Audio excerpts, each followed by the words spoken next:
ప్రియమైన దేవుని బిడ్డలారా, ఇప్పుడు నేను పేతురు రాసిన మొదటి పత్రిక 4వ అధ్యాయం 17వ వచనం చదువుతున్నాను. తీర్పు దేవుని ఇంట యొద్ద ఆరంభమగు కాలము వచ్చిన్నది. చూసారా ఏమంటుందో వాక్యము? తీర్పు దేవుని ఇంటి యొద్ద ఆరంభమగు కాలం వచ్చింది. అంటే వచ్చేసి ఉన్నది, ఇంకా వస్తుంది కాదు, వచ్చేసి ఉన్నది, వచ్చి ఉన్నది. అది మన యొద్దనే ఆరంభమైతే దేవుని సువార్తకు ఔదేయులైన వారి గతి ఏమవును? ఇక్కడ దైవజనుడైన పేతురు చాలా చక్కగా వివరించి అడుగుతున్నాడు. తీర్పు మన ఇంటి యొద్ద ఆరంభమగు కాలం వచ్చినది. మన ఇంటి యొద్ద అంటే మన చర్చ్, మన సంఘం యొద్ద మనకు సంఘం లోపల ఆరంభమయ్యే కాలం వచ్చినది. నేను మీతో మాట్లాడుతూ ఉన్నాను చాలా కాలం నుంచి. తీర్పు మన యొద్దనే ఆరంభమగు కాలము వచ్చినది అంటే ప్రభువు రాకడ సమీపంగా ఉంది. మనందరికీ తీర్పు తీర్చే సమయము ఆసన్నమైంది. మనమందరం కూడా ప్రభు అయిన యేసుక్రీస్తు యొక్క ధవల సింహాసనం ఎదుట నిలబడే కాలం వచ్చింది. ఆయన వచ్చినప్పుడు ఆయన నీకు నాకు అందరికీ తీర్పు తీరుస్తాడు. కాబట్టి ప్రియమైన దేవుని బిడ్డలారా, ఇక్కడ స్వచ్ఛంగా రాస్తున్నాడు, తీర్పు దేవుని ఇంటి యొద్ద ఆరంభమగు కాలం వచ్చిన్నది. మనము ఇతరుల గురించి పట్టించుకోక్కర్లేదు. ఎందుకంటే రెండో భాగం అంటున్నది, అది మన యొద్దనే ఆరంభమైతే దేవుని సువార్తకు అవిధేయుల వారి గతి ఏమవును? అంటే మనకే తీర్పు తీర్చబడి శిక్షింపబడితే మరి రక్షింపబడిన వారి సంగతి ఏంటి అని ఈయన ఇక్కడ అడుగుతున్నాడు. ప్రియమైన దేవుని బిడ్డలారా, చాలా ముఖ్యమైన విషయము. ఎందుకంటే మనందరము ఎంతో కాలం నుండి ప్రభువైన యేసుక్రీస్తు యొక్క రాకడ కొరకు ఎదురు చూస్తున్నాం. ఆయన వచ్చినప్పుడు ఎవరి క్రియల ఫలితము వారికి అనుగ్రహిస్తాడు. ఆయన దగ్గర పక్షపాతం లేదు, ఆయన దగ్గర వ్యత్యాసం లేదు. ఆయన దగ్గర తెలిసినవాడు నాకు తెలిసినవాడు కదా, నాకు దగ్గరున్నవాడు కదా, నేను శిక్షించనని లేదు. ప్రతి ఒక్కరి క్రియల ఫలితము వారికి అనుగ్రహించబడుతుంది. అదేవిధంగా దావీదు మహారాజు కూడా 62వ దావీదు కీర్తన 12వ వచనం రాస్తున్నాడు, ఓ దేవా, ఎవరి క్రియల ఫలితం వారికి నువ్వు అనుగ్రహించే దేవుడవయ్యా. కాబట్టి నీ యందు నమ్మకం వస్తున్నాను, నీ యందు విశ్వాసం వస్తున్నాను. పక్షపాతం లేకుండా ఎవరి క్రియల ఫలితము వారికి అనుగ్రహించే దేవుడు అని ఆయన చెబుతున్నాడు. ఇర్మియా ఏమంటున్నాడు చూడండి. ఇర్మియా గ్రంథం 17వ అధ్యాయం 10వ వచనం అంటున్నాడు, దేవుడు హృదయాలను మన అంతరంగాలను శోధిస్తాడట. శోధించి దాని ప్రకారంగా మనకు బహుమానాలను అనుగ్రహిస్తాడు, లేకపోతే మనకు తీర్పు తీరుస్తాడు. అర్థమైందా దేవుని బిడ్డలారా? మన దేవుడు తీర్పు తీరుస్తాడు. కాబట్టి మనమందరం ఎంతో కాలం నుంచి ప్రభువునందు విశ్వాసం ఉంచి సాగిపోతా ఉన్నాం, జీవిస్తూ ఉన్నాం. మధ్య మధ్యలో పడిపోయినాం, సడలిపోయినాం. మధ్య మధ్యలో అవిశ్వాసలమైపోయినాం. మధ్య మధ్యలో లోకం వైపు తిరిగిపోయినాం. మధ్య మధ్యలో లోకాశకు, డబ్బాశకు, నేత్రాశకు, శరీరాశకు గురి అయిపోయి ప్రభువును విడనాడినాం. నామకార్థంగా జీవిస్తున్నాం. ఏమనుకుంటాం? నేను భక్తుణ్ణి, నేను వారం గుడికి వెళ్తున్నాను, నేను రోజు బైబిల్ చదువుతాను, నేను రోజు ప్రార్థన చేస్తానని అనుకుంటున్నాం. ఇవి సరిపోవు ప్రియమైన దేవుని బిడ్డలారా. ప్రభు ముందు నిలబడ్డప్పుడు ఇవన్నీ అడగాడు. మీకు తెలుసా, 7 సంఘాలకు రాసినప్పుడు ఒక్కొక్కరి గురించి ఒక్కొక్క రకంగా రాశాడు దేవుడు. ప్రభు చిత్తం అయితే ఆ 7 సంఘాల గురించి నేను మాట్లాడాలనుకుంటున్నాను. దయచేసి మీరు ప్రార్థించండి. ఎందుకంటే మీ ప్రార్థన నాకెంతో అవసరం. నేను మాట్లాడాలంటే దేవుని వాక్యం, దేవుని తోడు నీడ కావాలా, దేవుని శక్తి కావాలా, దేవుని జ్ఞానం కావాలా, దేవుని తెలివి కావాలా, దేవుని సమయస్ఫూర్తి కావాలా.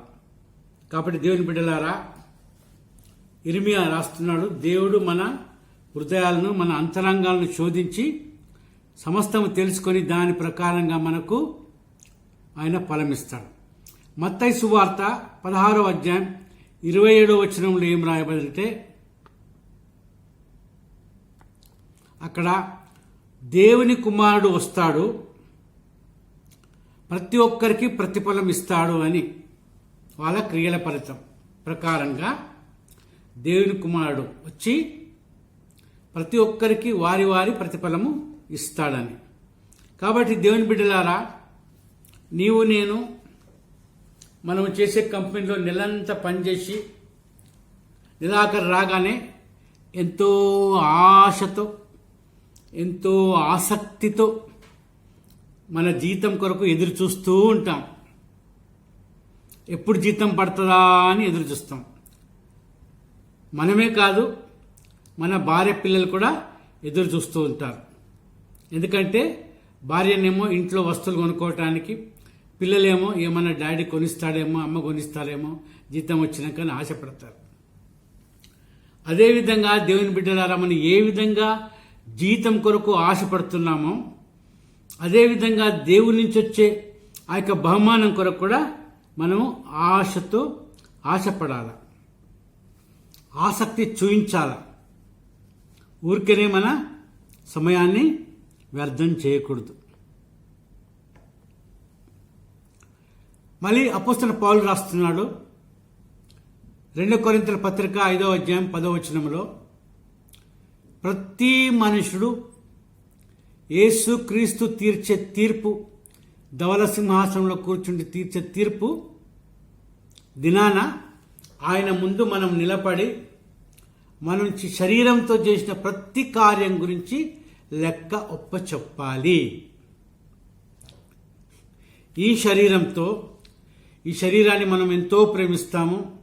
ఈ శరీరాన్ని సుఖపెట్టడానికి, ఈ శరీరాన్ని సంతోషపెట్టడానికి, ఈ శరీరానికి విలాసాలు ఇవ్వటానికి అనేక రకాలుగా ప్రయత్నం చేస్తుంటాం. దేవుని బిడ్డలు సైతము అనేక రకాలుగా ప్రయత్నం చేస్తుంటాం. కాబట్టి ఈ శరీరంతో మనం ఏమి చేసినా కూడా దానంతటినీ ప్రభువైన యేసుక్రీస్తు సన్నిధిలో తీర్పు దినాన లెక్క ఒప్పచెప్పాలా. కొన్నిసార్లు శరీరాన్ని కాకుండా మనం ఏం చేస్తున్నామంటే నోటిని వాడతాం. ఇదే నోటితో దేవుణ్ణి స్తుతిస్తాం, ఆరాధిస్తాం, కీర్తిస్తాం, గణపరుస్తాం. ఇదే దేవునితోటి బూతులు, దేవుని ముంగట ఇదే నోటితోటి తోటి సహోదరులను, తోటి సహోదరులను, లేకపోతే విశ్వాసులను, లేకపోతే అక్కజనులను, అన్నదమ్ములను, లేకపోతే బంధుమిత్రులను దూషిస్తాం, బూతులు తిడతాం. కొంతమంది అనుకుంటారు, దేవుడు మన కొరకు ప్రాణం పెట్టాడు కదా, మనం ఏం పాపం చేసినా చెల్లిపోతుంది అని అనుకుంటారు, అంటారు కూడా.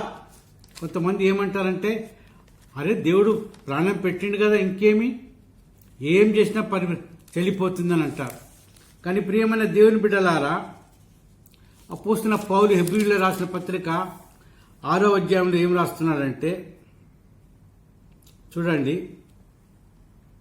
6వ అధ్యాయము 4వ వచనం, ఒకసారి వెలిగింపబడి పరలోక సంబంధమైన వరంను రుచి చూచి పరిశుద్ధాత్మలో పాలవారై దేవుని దివ్యవాక్యమును రాబో యుగం సంబంధమైన శక్తుల ప్రభావం అనుభవించిన తర్వాత తప్పిపోయిన వారు తమ విషయములో దేవుని కుమారుని మరలా సిలువ వేయచు బహాటంగా ఆయనను అవమానపరుచుతున్నారు గనుక మారు మనసు పొందినట్లు అట్టి వారిని మరలా నూతన పరచుట అసాధ్యం. నిజమే, వాళ్ళు ఏమంటారు, దేవుడు ఆల్రెడీ మా కొరకు ప్రాణం పెట్టిండు, మమ్మల్ని రక్తంతో కడిగిండు, మమ్మల్ని క్షమించేసిండు. మేము ఇప్పుడు ఎన్ని బూతులు మాట్లాడినా, ఎవరిని తిట్టినా, ఎవరిని శపించినా ఏమీ పర్వాలేదంటారు. కానీ ఇక్కడ ఏమో రాసింది, ఒకసారి వెలిగింపబడి పరలోక సంబంధమైన శక్తుల ప్రభావం అనుభవించిన తరువాత తప్పిపోయిన వారు తమ విషయంలో దేవుని కుమారుని మరలా సిలువ వేయిచు బాహటంగా అంటే బహిరంగంగా అందరి ముందు ఆయనను అవమానపరుచుతున్నారు. చూసారా, అన్ని తెలిసి కూడా మనం పాపం చేస్తున్నామంటే దేవుణ్ణి మళ్ళీ సిలువ వేస్తున్నాం, ఆయన అవమానపరుస్తున్నాం. కాబట్టి ఇలాంటి మనసత్వం కలిగిన వారిని మార్చడం కష్టమట. వాళ్ళు మొండికేసి ఉంటారు. నాకు తెలిసిన ఒక బంధువురాలు ఉన్నది. ఆమె గుడిలో ఆరాధన చేస్తే ఆరాధన ఇన్నోళ్ళంతా ఎంత సంతోషిస్తారట. అబ్బా, సహోదరి ఎంత బాగా ఆరాధన చేసిందిలే. కానీ బయటికి వెళ్తే నోరు తెరిస్తే కేవలం పచ్చి బూతులు. ఆమె కేవలం పచ్చి బూతులే మాట్లాడుతుంది. వీటన్నిటికీ మనము లెక్క చెప్పాలి. ప్రభువైన యేసుక్రీస్తు ఈ లోకంలో ఉన్నప్పుడు ఏం చెప్పాడంటే, మత్తయి సువార్త 12వ అధ్యాయం 36 వచనములు ఏం చెప్పాడంటే, మనుషుడు పలుకు ప్రతి వ్యర్థమైన మాటను గురించి తీర్పు దినాన లెక్క చెప్పాలా అన్నాడు. మనుషుడు పలుకు ప్రతి వ్యర్థమైన మాట, బూతులన్నీ, సరసోక్తులన్నీ, హాస్యాస్పదాలన్నీ వ్యర్థమైన మాటలు. కాబట్టి వీటన్నిటిని గురించి లెక్క చెప్పాల. ప్రభు రక్తం కార్చేసిండు, అయిపోయింది, నేనేం లెక్కప్ప చెప్పలేదు, నేను ఇష్టానుసారంగా మాట్లాడతాను, ధారాళంగా మాట్లాడతానంటే ఒకరోజు ప్రభువు చూసి ఆ నోటిని ముడితే ఆ నోరే పడిపోతుంది. అప్పుడు ఏం చేస్తారు మీరు? అహ్మద్ దీదత్ అని ఒక తురకవాడు ఉండే, వాడు మన గుజరాత్ నుండే, కానీ సౌత్ ఆఫ్రికాలో సెటిల్ అయిండు. యేసు క్రీస్తు గురించి చాలా దూషణ మాటలు పలికాడు, చాలా మందితో తర్జన భర్జన చేశాడు. జిమ్మి స్వాగత్ అని అమెరికన్ ఈవాంజలిస్ట్తో కూడా తర్జన భర్జన చేసి ఓడిపోయినాడు. ఓడిపోయినప్పటికీ కూడా వాడు యేసుక్రీస్తు గురించి చాలా చెడు మాట్లాడుతుండే, బూతులు మాట్లాడుతుండే. వారు నోరు పడిపోయింది. అంత్యదశలో వారు మాట్లాడలేకపోయాడు. అంటే మీరు అనుకోవచ్చు, యేసుక్రీస్తుని దూషించిన కనుక నేను నా సహోదరుని, విశ్వాసాలను ఎవరినైనా దూషించవచ్చు అనుకోవచ్చు. తప్పు. అలా కాదు. మనమందరం దేవుని బిడ్డలం. ప్రభువైన యేసుక్రీస్తు ఏమన్నాడు? నేను ఉపవాసమున్నా మీరు నాకు భోజనం పెట్టలే, నేను వస్త్రహీనన్నా నాకు వస్త్రాలు ఇవ్వలే, నేను రోగినైనా మీరు చూడడానికి రాలేదు. అప్పుడు వాళ్ళు ఏమన్నారు? ఏంటి ప్రభువా, నువ్వు ఏం మాట్లాడుతున్నావు? నువ్వు ఎప్పుడు ఆకలి కొన్నావు? నువ్వు ఎప్పుడు రోగి అయినావు? నీకు ఎప్పుడు వస్త్రాలు లేకుండా? నిన్ను చూడటానికి, పెట్టడానికి, దర్శించడానికి. అప్పుడు ప్రభు ఏమన్నాడు? ఇదో ఈ నా సహోదరుల అల్పునికి మీరు చేసినట్లయితే నాకు చేసినట్లే. కాబట్టి దాని అర్థం ఏంటంటే, మనము ఏ సహోదరుని దూషించినా, తిట్టినా అది దేవునికి దూషించినట్టు, శపించినట్టు. కాబట్టి దేవుని బిడ్డలారా, ఈ వాక్యం విన్న తర్వాతనైనా మీరు మీ ప్రవర్తనను బాగు చేసుకోండి. తర్వాత మీరు నోరు పడిపోయిన తర్వాత ఏం చేస్తారా? మీరు అప్పుడు మూగోలు అయిపోతారా, అంటారా? కాబట్టి జాగ్రత్త పడండి. మన దేవుడు బహు రోషం కలిగిన దేవుడు. ఆయన వీటన్నిటినీ సహించాడు. ఇంకేమంటున్నానంటే, అదే కీర్తనలు 90వ అధ్యాయం 12వ వచనం అంటున్నాడు, ప్రభువా నా దినాలు లెక్కించుటకు నాకు నేర్పించు, ఎందుకంటే నీ తీర్పు దగ్గర అవుతుంది. నీ తీర్పు దగ్గర అవుతుంది. నా దినాలు లెక్క పెట్టడం నాకు నేర్పించు. నువ్వు ఎప్పుడు వస్తావో నాకు తెలియదు. కాబట్టి నేను జాగ్రత్తగా మెలకువగా ఉండేటట్లు ఇంకా ఎన్ని దినాలు నేను బ్రతుకుంటానో నువ్వు చెబితే దాని ప్రకారంగా నేను ప్రతిదినం లెక్క పెట్టుకొని సిద్ధపడతానని చెబుతున్నాడు. ప్రసంగి రాస్తున్నాడు 12వ అధ్యాయం 1వ వచనంలో ఏం రాస్తున్నాడంటే, ఆయన ముఖ్యంగా యవనస్తుల కొరకు, నీ యవన కాలమందు దేవుణ్ణి నీ సృష్టికర్తను జ్ఞాపకం చేసుకుంటున్నాడు. దేవుడు అంటే ఎవరు? మన సృష్టికర్త. కాబట్టి యవన కాలంలో యవన బిడ్డలారా, మీరు కూడా వాక్యం వింటున్నట్లయితే గ్రహించండి. యవ్వన కాలంలో నీ సృష్టికర్తను జ్ఞాపకం చేసుకో. నీకేం ఇష్టమైందో అన్నీ చేయి, కానీ ఒకటి మాత్రం జ్ఞాపకం పెట్టుకో, వీటన్నిటిని గురించి నీవు తీర్పులో లెక్కొప్ప చెప్పాలా. వీటన్నిటిని గురించి దేవుడు తీర్పు తీరుస్తాడు. కాబట్టి యవన బిడ్డలారా, మీరు జ్ఞాపకం పెట్టుకోండి. మాది యవనం, మా ఇష్టం వచ్చినట్టు మేము ప్రవర్తిస్తాం, మా ఇష్టం వచ్చినట్టు మేము మాట్లాడతాం, మా ఇష్టం వచ్చినట్టు మేము తిరుగుతాం, తల్లిదండ్రులకు కూడా అవిధేయులమవుతాం, పెద్దలకు అవిధేయులమవుతాం అని విర్రవిక్కుంటూ తిరగకండి.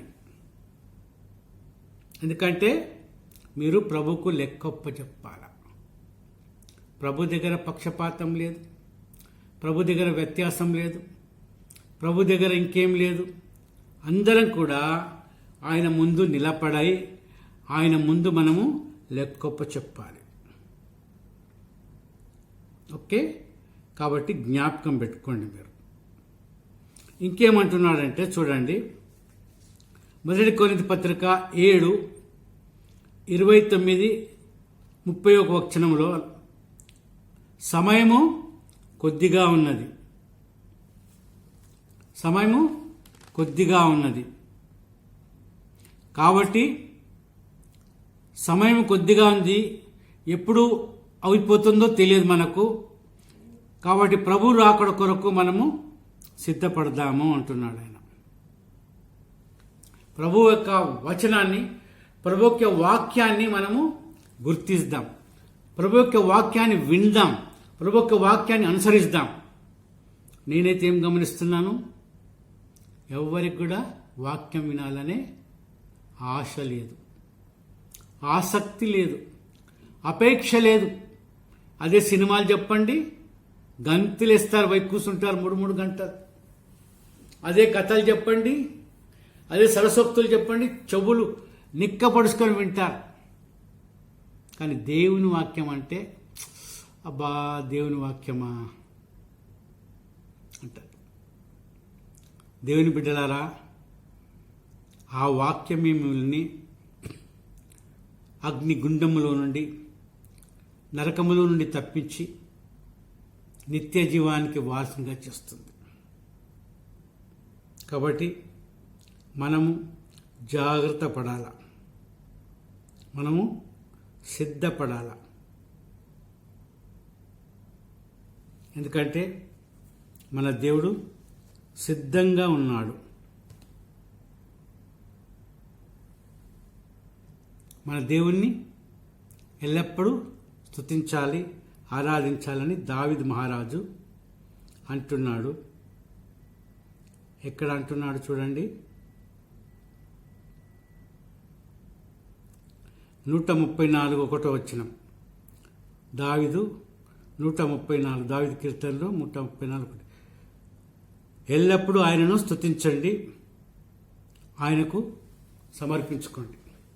ఎందుకంటే ఆయన లోపల నీవు ఉన్నట్లయితే అప్పుడు ఆయన నీకు మేలు కలుగుతుంది.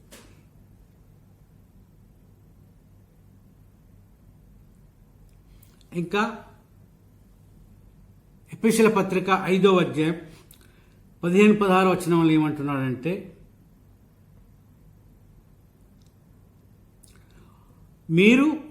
మీరు నడిచే మీ నడక ఎలాగుండాలంటే చక్కగా ఉండాలి, వంకర తింకర ఉండకూడదు, బుద్ధిహీనులు నడిచినట్టు నడుచుకోవద్దు, మీ సమయాన్ని సద్వినియోగం చేసుకోవాలి, వ్యర్థం చేయొద్దు. చాలా మట్టుకు మనం ఏం చేస్తామంటే మన సమయాన్ని అంతా వ్యర్థం చేస్తూ పనికి మాలిన మాటల కొరకు, పలికి మాలిన కథల కొరకు, టెలివిజన్ ముంగట కొరకు ఏవో గంటలు వ్యర్థం చేస్తాం. దేవుని పనికి వచ్చే వరకు, దేవుని ప్రార్థనకు వచ్చే వరకు 15 నిమిషాలు 20 నిమిషాలు తొందరగా ముగించేసేసి నామకార్థంగా ఏదో ఒక ఆచారంగా కూడుకుంటాం, కానీ సమయాన్ని గడపం. అయితే ఆయన సమయాన్ని గడపాలంటున్నాడు. ఎందుకంటే దేవుని సన్నిధిలో గడపడము మనం చాలా ముఖ్యం. ఇంకా ప్రసంగి రాస్తున్నాడు 5వ అధ్యాయం 1వ వచనంలో, ప్రసంగి 5వ అధ్యాయం 1వ వచనం రాస్తున్నాడు, మీరు దేవుని మందిరంలోకి వెళ్ళినప్పుడు మీరు జాగ్రత్తగా లోపల ప్రవేశించండి. బుద్ధిహీనుల వలె ఏది కూడా ఒప్పుకోకూడదు. వాక్యం చెప్తుంటే వాక్యం వినండి, గ్రహించండి. దేవునికి ఏమైనా ఇవ్వాలనుకుంటే కూడా ఇవ్వగలిగే శక్తి ఉంటేనే దేవుని ముందు ఒప్పుకోండి. ఇవ్వలేని శక్తిలో నేను ఇది ఇస్తా, అది ఇస్తా, ఇది చేస్తా, అది చేస్తా అని పలకకూడదు. ఎందుకంటే దేవుని సన్నిధిలో మనం ఏం పలికితే అది మనం నెరవేర్చాల్సిందే. దేవుడు దాని గురించి మనల్ని లెక్క అడుగుతాడు. కాబట్టి దేవుని బిడ్డలారా, మనం తొందరపడి ఎప్పుడు కూడా దేవుని దగ్గర దేవునికి ఏమని ఇస్తామని కానీ అర్పిస్తామని కానీ ఒప్పుకోవద్దు. కానీ దైవ సేవకుడు చెప్పే వాక్యాన్ని జాగ్రత్తగా విని గ్రహించి ఆ వాక్యపు వెలుగులో నడుచుకోవటానికి ప్రయత్నం చేయాలి. ఇంకేమంటున్నాడు? యెషయా గ్రంథము 2వ అధ్యాయము 3వ వచనంలో అంటున్నాడు, చూడండి,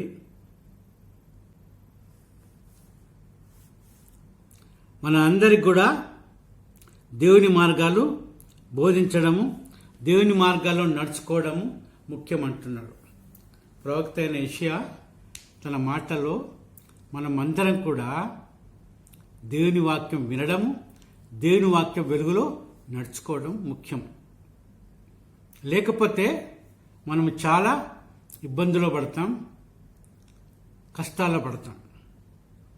మనం ఎంతసేపు దేవుని లోపల ఉంటే మనకు అంత మంచిది.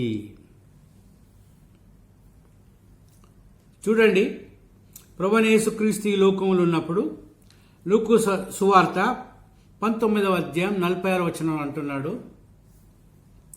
లూకా సువార్త 19వ అధ్యాయం 46వ వచనం అంటున్నాడు, నా గృహము దేవుని మందిరం అనబడను, అయితే మీరు దీన్ని దొంగల గుహగా చేసినారు అని. ఆయన ఎంతో ఆశతో ఆసక్తితో దేవుని మందిరంలో ప్రవేశించినప్పుడు తాళ్ళు తీసుకొని ఆ దేవుని మందిరంలో వ్యాపారం చేసే వారందరినీ కొట్టి వెలగొట్టినాడు. ఎవరైతే రూకలు మారుస్తారో వారి రూకలను కింద పడేసిన బల్లలను తులసేశాడు. ఎవరు పావురాలను, గొర్రెలను, మేకలను అమ్ముతున్నారో వాళ్ళందరినీ బయటికి వెలగొట్టేసాడు. ఈనాడు అనేకులు, ఇప్పుడు కూడా మనం చూస్తుంటాము, దేవుని మందిరాన్ని వ్యాపార స్థలంగా మారుస్తున్నారు, వ్యాపార స్థలంగా ఉపయోగిస్తున్నారు, పైసలు అడుగుతున్నారు. కొంతమంది అబద్ధాలు చెప్పి విశ్వాసుల దగ్గర డబ్బులు తీసుకుంటున్నాడు. దేవుని బిడ్డలారా, మన దేవుడు చాలా రోషం కలిగిన దేవుడు. మనం మనుషులందరి చేత తప్పించుకోవచ్చు, మనుషులను మభ్యపెట్టొచ్చు, కానీ మనం దేవుణ్ణి మభ్యపెట్టలేము. ఎందుకంటే ఆయనకు సమస్తము పట్ట పగల వలె కనబడుతుంది. మనందరి గురించి మన జీవితం అంతా కూడా బట్ట బయలుగా ఆయనకు కనబడుతుంది. అంధకారం సైతం ఆయనకు వెలుగ్గా కనబడుతుందని దేవుని వాక్యములు రాయబడ్డది. కాబట్టి నీవు నేను ఎంత, అందుకొరకే దావీదు మహారాజు అంటున్నాడు, తీర్పు దేవుని ఇంటి వద్ద ఆరంభమవుతుంది. మొట్టమొదట దావీదు గ్రంథకర్త 17వ అధ్యాయం 3వ వచనంలో రాస్తున్నాడు. ఏమనంటే, నీవు నిరూపించినావు. ఎవరంటున్నాడు? దేవుని అంటున్నాడు. దేవా, నీవు నిరూపించినావు, నీవు నన్ను దర్శించినావు, నీవు నా హృదయాన్ని పరీక్షించినావు. మనం అట్లా చెప్పచ్చా? దేవా, నీవు నా హృదయాన్ని పరీక్షించినావు, నన్ను దర్శించినావు, నా గురించి సమస్తం తెలుసుకున్నావు నాయన, నేను ఏంటో నీకు తెలుసు నాయన అని ఎన్నడన్నా పరీక్షించుకున్నావా? నాలో ఉన్న మంచితనం, నాలో ఉన్న చెడితనం అంతా నీకు తెలుసు నాయన అని ఎన్నడన్నా పరీక్షించుకున్నావా?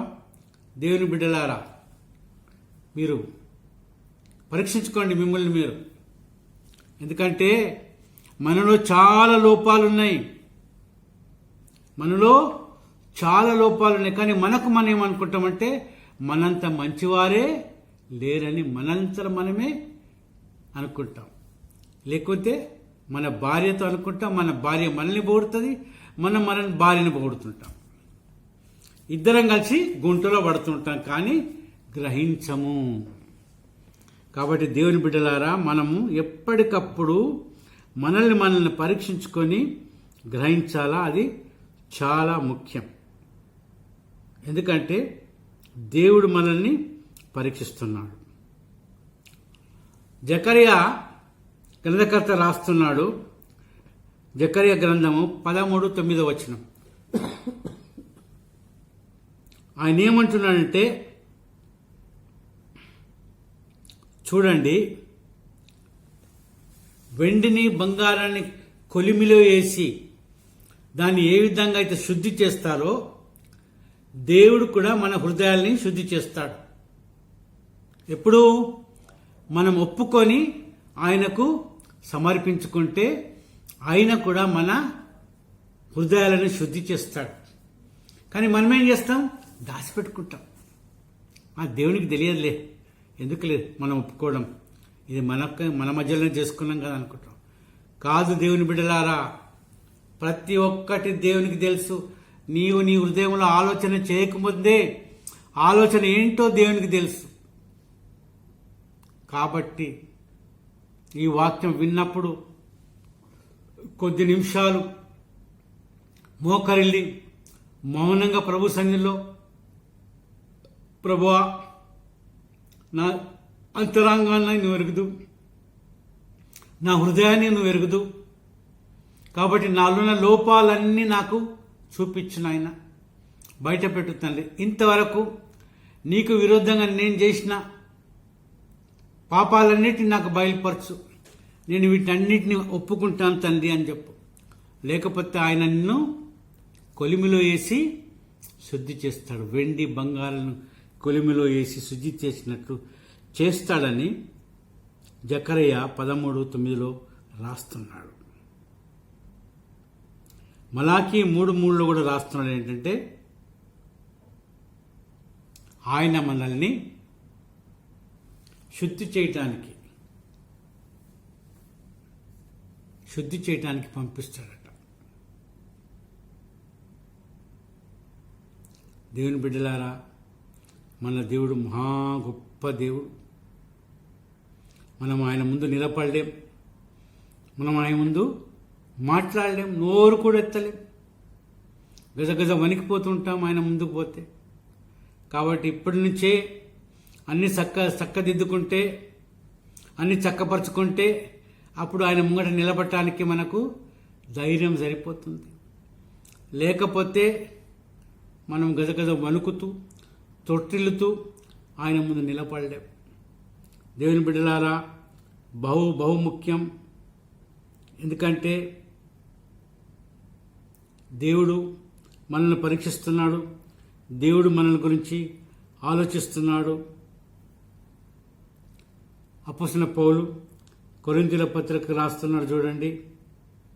కొరింథీయుల పత్రిక 3వ అధ్యాయం 17వ వచనం అంటున్నాడు, ప్రతి మనుషుని యొక్క పని బయలుపరచబడుతుంది.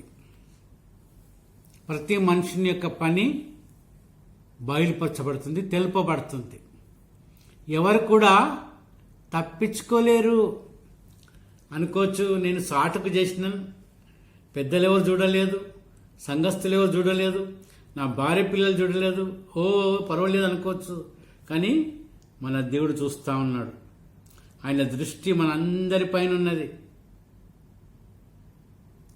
సర్వలోకంలో మనుషులందరిపైన ఆయన దృష్టి ఉంది.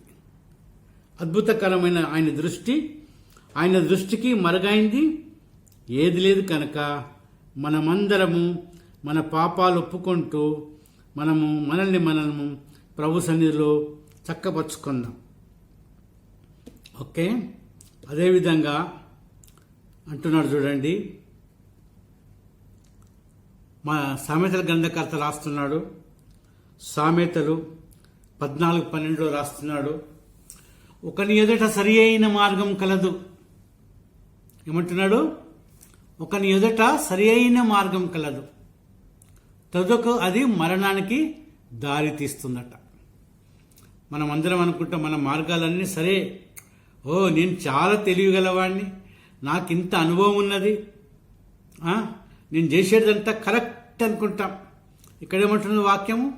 ఒకని ఎదుట సరి అయిన మార్గం కలదు, తుదకు అది మరణానికి దారి తీస్తుందట. కాబట్టి మనల్ని మనం పరీక్షించుకుందాం, మనల్ని మనం గుర్తిద్దాం. మన ఏంటి, మనలో ఉన్న లోపాలు ఏంటి, ప్రభు సన్నిధిలో ఒప్పుకుందాం. ఇంకేమంటున్నాడు? అపోస్తలుడైన పౌలు రాస్తున్నాడు రోమీయుల పత్రిక 6:21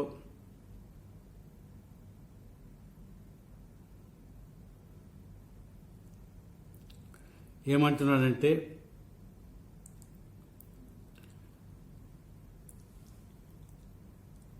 ఆ యొక్క నోటి ఫలం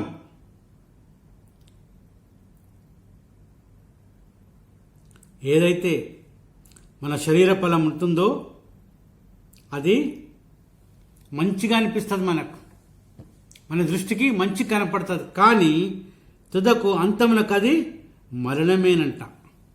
సిగ్గు, అవమానం, మరణం అంట. మనకేం ఫలం ఉంటుంది?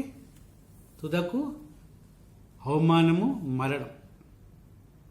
కాబట్టి దేవుని బిడ్డలారా, మరలా చెప్తున్నాను నేను, మీ కొరకే మీరు ప్రభు వాక్యాన్ని వినండి, గ్రహించండి, సమయం చేసుకోండి. ఏ విధంగా అయితే టెలివిజన్ ముందు 3 గంటలు కూర్చోటానికి సమయం చేసుకుంటారో, అదేవిధంగా 40 నిమిషాలు దేవుని వాక్యం వినటానికి సమయం చేసుకోండి. దేవుని వాక్యానికి విధేయులేవండి. అదే అపోస్తలుడైన పౌలు ఫిలిప్పీయుల పత్రిక 3:19 రాస్తున్నాడు, వారి అంతము నాశనమేనంట. ఎందుకంటే వాళ్ళది లోకాశ, డబ్బాశ, ఓకే, శరీరాశ, లేకపోతే కడుపు, తిండి ఆశ, ఇవన్నీ తోటి వాళ్ళు అనుకుంటారు గొప్ప అని. కానీ వాళ్ళు అతిశయపడేది కేవలము సిగ్గు, అవమానం. ఎందుకంటే వాళ్ళు దేవుని వాక్యాన్ని వినరు, దేవుని వాక్యాన్ని ఎంత మాత్రం వినరు. కానీ దేవుని వాక్యం విన్నట్లయితే ప్రియమైన దేవుని బిడ్డలారా, మన అందరికీ ఎంతో మంచిది. మొదటి సమూయేలు పత్రిక 12:15 రాస్తున్నాడు. సమూయేలు అంటున్నాడు, వాళ్ళు దేవుని వాక్యానికి అవిధేయులైపోయి దేవునిపై తిరగబడుతున్నారు కనుక ఆయన ఆజ్ఞను పాటించడం లేదు. వాళ్ళు దేవునికి విరోధంగా నివసిస్తున్నారు. అయితే నీవు నేను పరీక్షించుకుందాం ఈ మధ్యాహ్న కాలంలో. నేను మధ్యాహ్న కాలం అని ఎందుకంటున్నా అంటే, నేను ఇప్పుడు మధ్యాహ్న కాలమున మీతో మాట్లాడుతున్నాను. కాబట్టి దేవుని బిడ్డలారా, మనల్ని మనం పరీక్షించుకుందాం. దేవుని వాక్యం విధేయమవుతున్నామా, అవిధేయమవుతున్నామా? దేవుని వాక్యానికి లోబడుతున్నామా, తిరగబడుతున్నామా? దేవుని వాక్యాన్ని వింటున్నామా, తృణీకరిస్తున్నామా? పరీక్షించుకుందాం. ఇదే మంచి సమయం. అపోస్తలుడైన పౌలు ఎఫెసీయుల పత్రిక 5:6 రాస్తున్నాడు, ఏ మనుషుడు కూడా నిన్ను మోసపరచనీయకుడు. ఎందుకంటే ఈనాడు చాలా మంది తప్పుడు బోధకులు వచ్చి తప్పుడు బోధ చేస్తూ విశ్వాసాలను సైతం తప్పుదారి పట్టిస్తున్నారు. తాగితే తప్పు లేదంటాడు, సినిమాలు చూస్తే తప్పు లేదంటాడు, సిగరెట్ తాగితే తప్పు లేదంటాడు. కాబట్టి ఇవన్నీ కాకుండా దేవుని ఆత్మ నీలో ఉన్నది. పోయిన వారం విన్నాం కదా, దేవుని ఆత్మ మనలో ఉన్నది. దేవుని ఆత్మ మనల్ని ప్రేరేపించి నడిపిస్తుంది. యోహాను సువార్త 6:13 ఏం రాసింది? దేవుని ఆత్మ, పరిశుద్ధాత్మ, ఆదరణకర్త మనలో ఉండి మనల్ని నడిపిస్తాడు, మనకు బోధిస్తాడు. కాబట్టి అది వినేసి మనము ముందుకు సాగుదాం. చూడండి, 2 తిమోతి పత్రిక 1:8 ఏం రాయబడ్డంటే, మండే అగ్ని వలె ఎవరైతే వాక్యాన్ని విన్నారో, ఎవరైతే వాక్యానికి విధేయులు కారో, ఎవరైతే వాక్యాన్ని అంగీకరించరో వాళ్లకు శిక్ష ఏ విధంగా ఉంటుందంటే మండే అగ్నితోటి. మీరు చదవండి. మీరు కావాలంటే 2 తిమోతి పత్రిక 1:8 ఫ్లేమింగ్ ఫైర్ టేక్ వెంజీనియన్స్, పగ తీర్చుకుంటుందంట మండే అగ్ని. కాబట్టి దేవుని బిడ్డలారా, సమయం చాలా తక్కువ ఉన్నది. మనము సిద్ధపడాలి. సిద్ధపడి సిద్ధంగా ఉండాలి ఆయన కొరకు. హెబ్రీయుల పత్రిక 2:2 ఏముందంటే,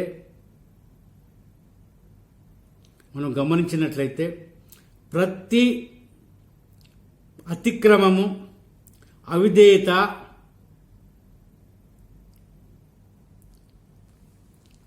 అన్నిటికి కూడా మనము శిక్షించబడతాం. అన్నిటికీ మనకు మూల్యం చెల్లింపబడుతుంది. మన పాపాలకు, మన అవిధేయతకు దేవుడు మనకు మూల్యం చెల్లిస్తాడు, అంటే శిక్షిస్తాడు. కాబట్టి మనము జాగ్రత్తగా ఉండాలి. అందుకొరకే అదే అపోస్తలుడైన పౌలు హెబ్రీయులకు రాసిన పత్రిక 2:3 అంటున్నాడు, ఇంత గొప్ప రక్షణను నువ్వు ఏ విధంగా నిర్లక్ష్యం చేస్తావు?